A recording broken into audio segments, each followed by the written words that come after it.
नमस्कार, स्वागत है आपका कैरियर प्लस कोचिंग के ऑनलाइन प्लेटफॉर्म पे। आज हम लोग जो भारतीय संविधान का चैप्टर वाइज एमसीक्यू सीरीज चल रही है उसका अगला चैप्टर संसदीय समितियों के कुछ इंपॉर्टेंट क्वेश्चन देखेंगे जो बार बार परीक्षाओं में आए हैं।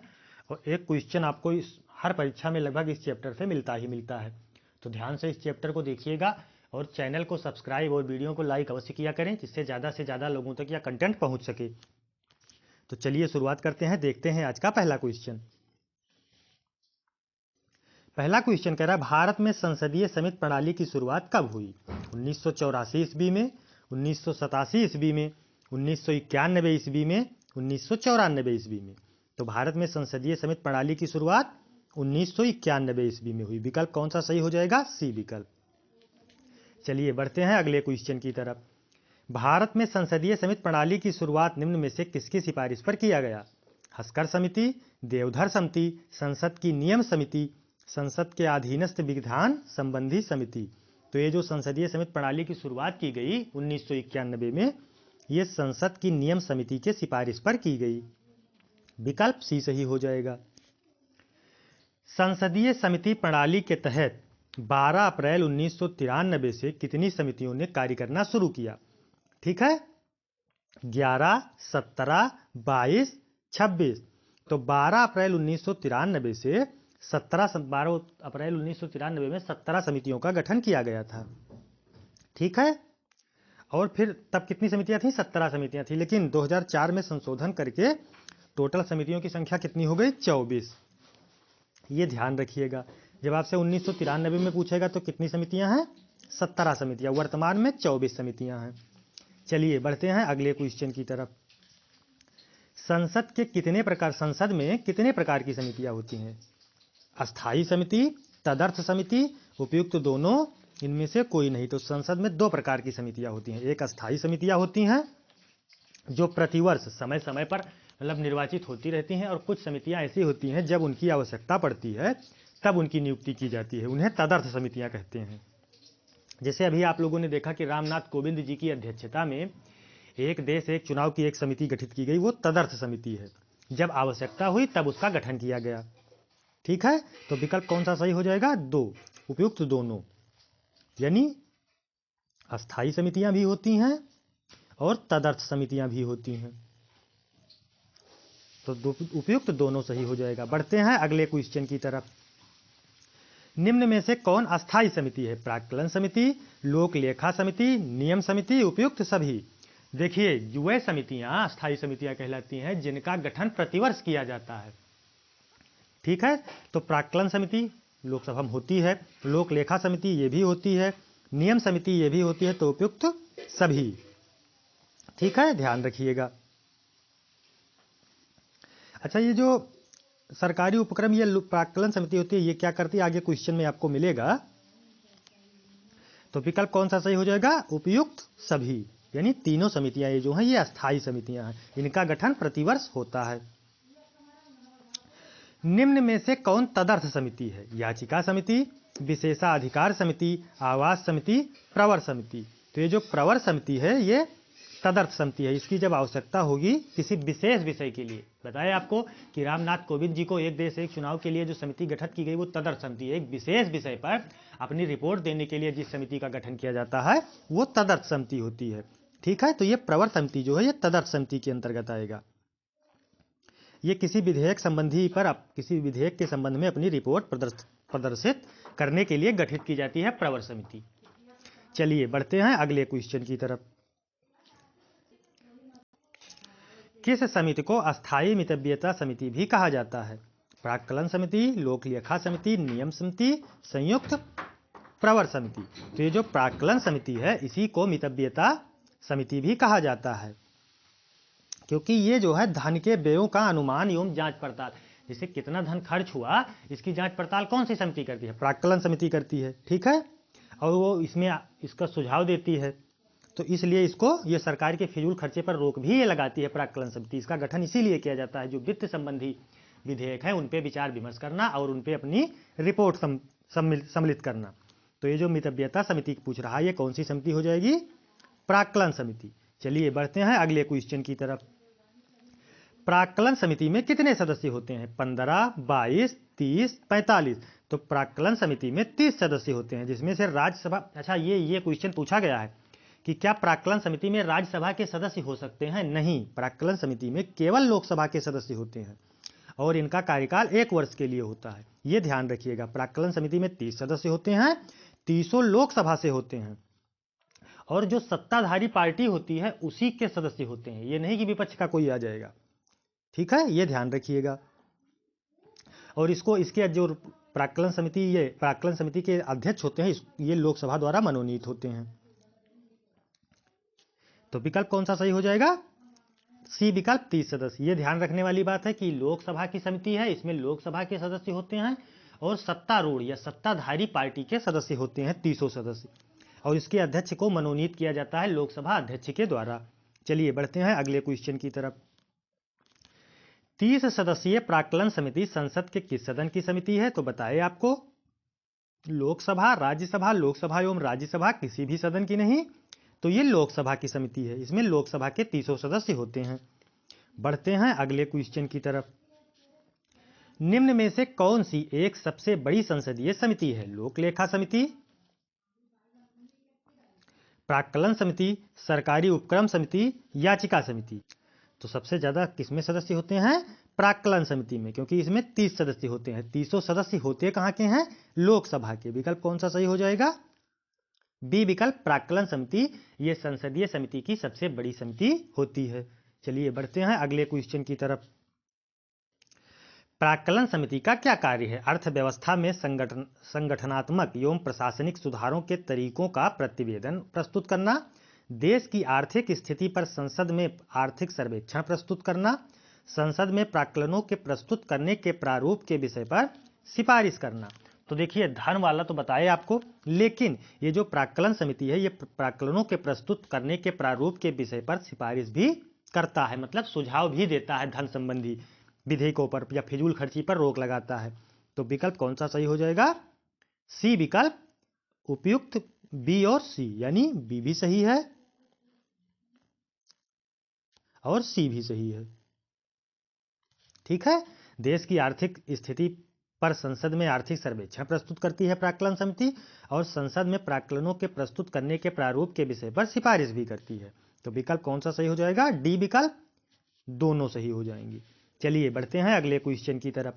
निम्न में से कौन सी संसदीय समिति में राज्यसभा का कोई सदस्य नहीं होता है? लोक लेखा समिति, सार्वजनिक उपक्रम संबंधी समिति, याचिका समिति, प्राक्कलन समिति। तो किसमें नहीं होता है?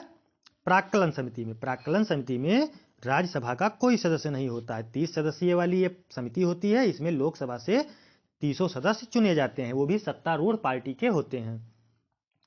निम्न में से संसद की वह स्थायी समिति कौन सी है जिसमें राज्यसभा के सदस्य शामिल नहीं होते हैं? तो यही हो जाएगा प्राक्कलन समिति, क्योंकि प्राक्कलन समिति में लोकसभा के सदस्य होते हैं। प्राक्कलन समिति के सदस्य केवल लोकसभा से चुने जाते हैं, केवल राज्यसभा से चुने जाते हैं, लोकसभा एवं राज्यसभा दोनों से चुने जाते हैं, लोकसभा के अध्यक्ष द्वारा नामित किए जाते हैं।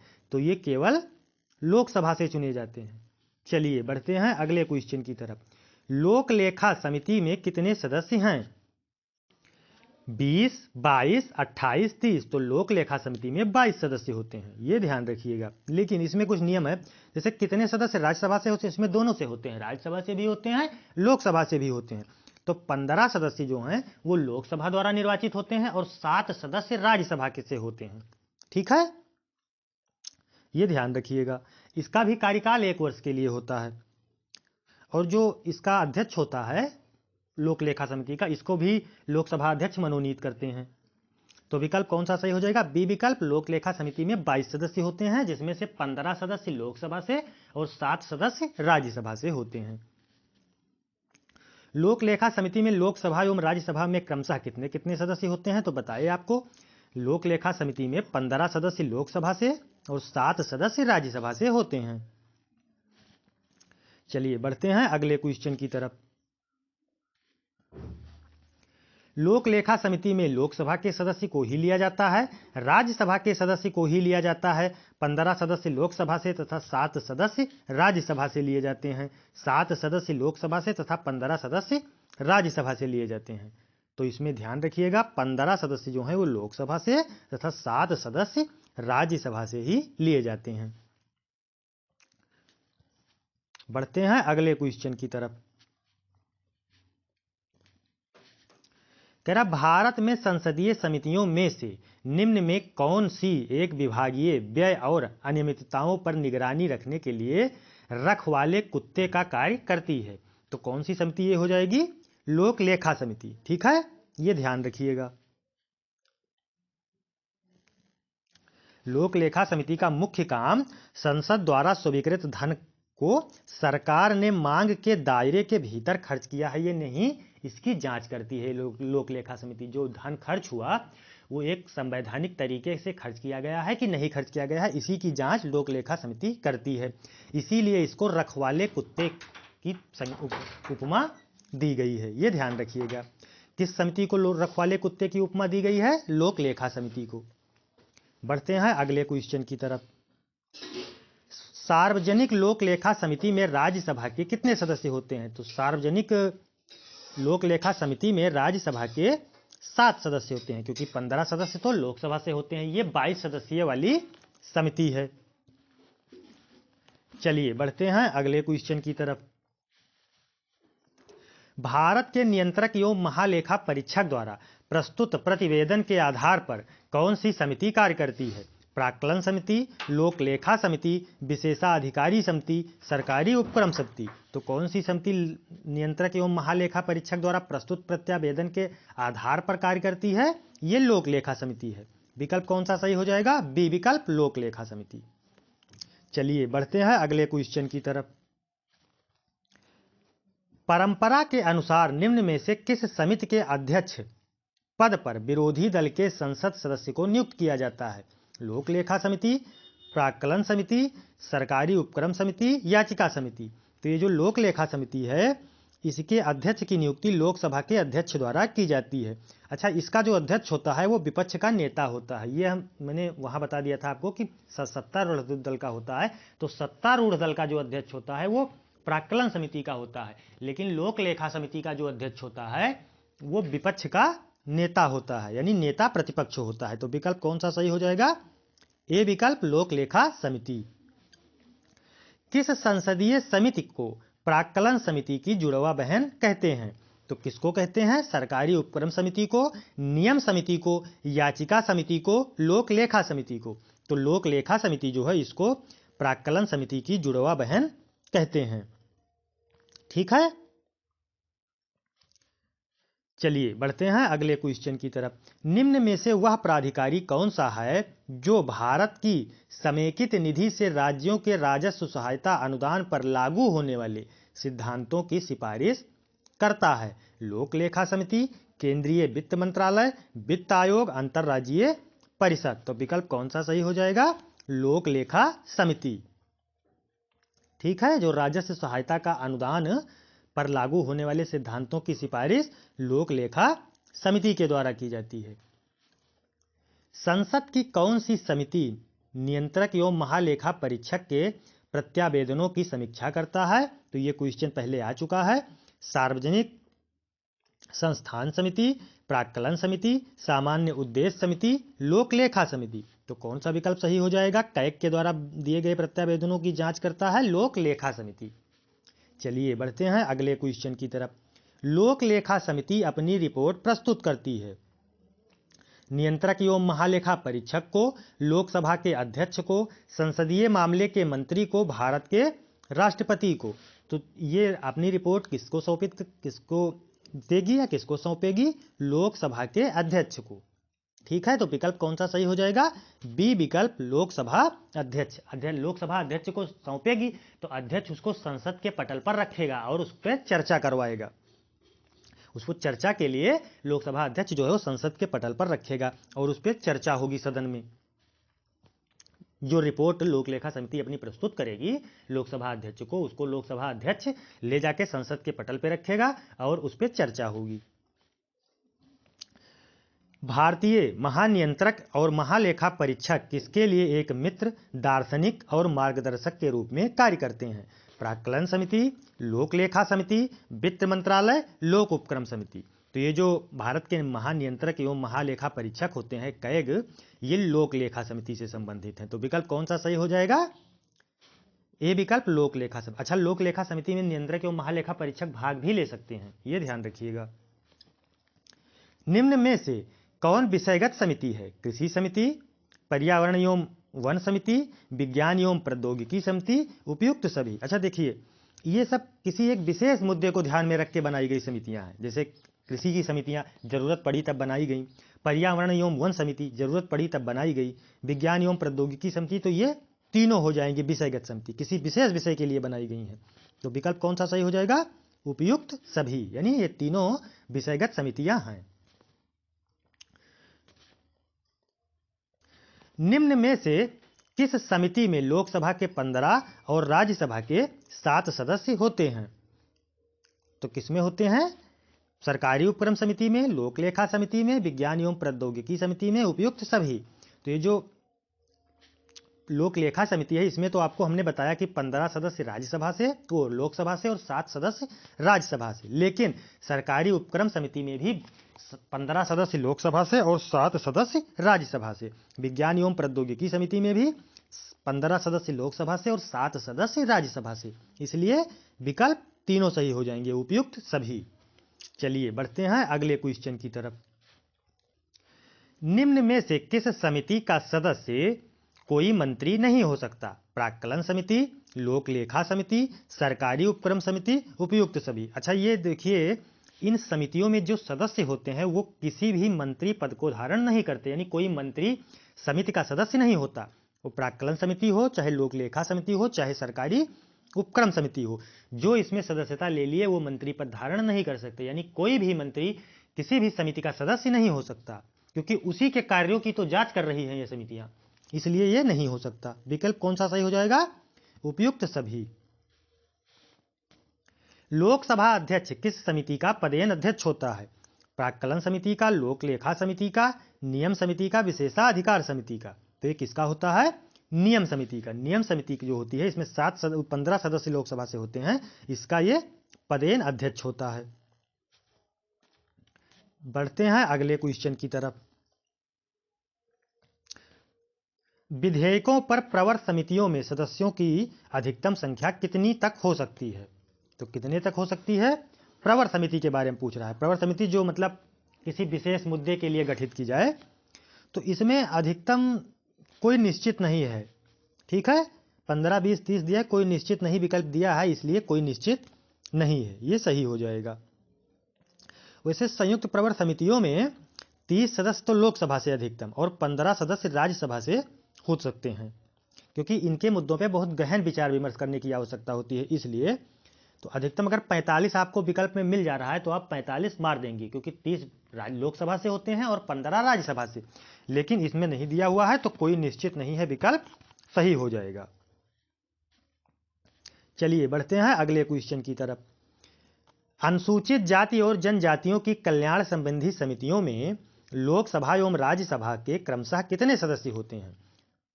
15, 7, 20, 10, 15, 10, 30, 15। तो देखिए, जो किसी विशेष अनुसूचित जाति एवं जनजातियों के कल्याण संबंधी समितियों में 20 सदस्य लोकसभा से तथा 10 सदस्य राज्यसभा से होते हैं। इस समिति का मुख्य कार्य ये होता है कि जैसे अनुसूचित जातियां या जो जनजातियां, इनके कल्याण के लिए योजनाओं के क्रियान्वयन के मामलों पर अपना विचार तथा सुझाव प्रस्तुत करना। ठीक है, विकल्प कौन सा सही हो जाएगा? बी विकल्प, 20 लोकसभा से, 10 राज्यसभा से। चलिए बढ़ते हैं अगले क्वेश्चन की तरफ। संसद के समितियों के सदस्य राष्ट्रपति द्वारा नामांकित किए जाते हैं, संसद के विभिन्न दल नेता द्वारा नामांकित किए जाते हैं, प्रधानमंत्री द्वारा नामांकित किए या नियुक्त किए जाते हैं, अध्यक्ष द्वारा नियुक्त किए जाते हैं, अथवा सदन द्वारा अपने सदस्यों के माध्यम से निर्वाचित किए जाते हैं। तो विकल्प कौन सा सही हो जाएगा? ये संसद के समितियों के सदस्य जो हैं अध्यक्ष द्वारा नियुक्त किए जाते हैं अथवा सदन द्वारा अपने सदस्यों के माध्यम से निर्वाचित किए जाते हैं। यदि लोकसभा अध्यक्ष इनकी नियुक्ति कर दिया तो कर दिया, नहीं तब इनका उन्हीं संसद सदस्यों के द्वारा निर्वाचन होगा। चलिए बढ़ते हैं अगले क्वेश्चन की तरफ। संसदीय समिति के गठन का मुख्य उद्देश्य है विधि निर्माण की प्रक्रिया को तेज करना, तकनीकी और उलझे हुए विधेयकों पर विशेष रूप से विचार करना, संसद के सदनों द्वारा विचार करने के पूर्व उपयुक्त सभी। तो ये सारी जो दी हुई हैं, विधि निर्माण की प्रक्रियाओं को तेजी करना, तकनीकी उलझी विधेयकों पर विशेष रूप से विचार करना, संसद के सदनों द्वारा विचार करने के पूर्व विधेयकों का परीक्षण करना, उपयुक्त सभी, इन्हीं सब के लिए इन समितियों का गठन किया जाता है। सुझाव दें तथा उसकी जांच करें। तो इसलिए विकल्प तीनों सही हो जाएंगे, उपयुक्त सभी। संयुक्त संसदीय समिति में कितने सदस्य होते हैं? 15, 22, 30, 45। तो जो संयुक्त संसदीय समिति होगी इसमें कितने सदस्य होंगे? 45। बताया अभी आपको आगे कि जो प्रवर समिति है इसमें 30 सदस्य लोकसभा से तथा 15 सदस्य राज्यसभा से होते हैं, तो अधिकतम 45 सदस्य हो जाएंगे। ठीक है। अच्छा, ये चीज ध्यान रखिएगा, ये मानक है, बाकी इसमें और सदस्य भी हो सकते हैं। क्वेश्चन में था विकल्प ना कि कोई निश्चित सीमा नहीं है, लेकिन ये मानक है। 30 लोकसभा से, 15 राज्यसभा से होते हैं। ये किसी विशेष मुद्दे के लिए गठित की जाती है, जब उसको जांच करके अपनी रिपोर्ट देनी होती है। चलिए बढ़ते हैं अगले क्वेश्चन की तरफ।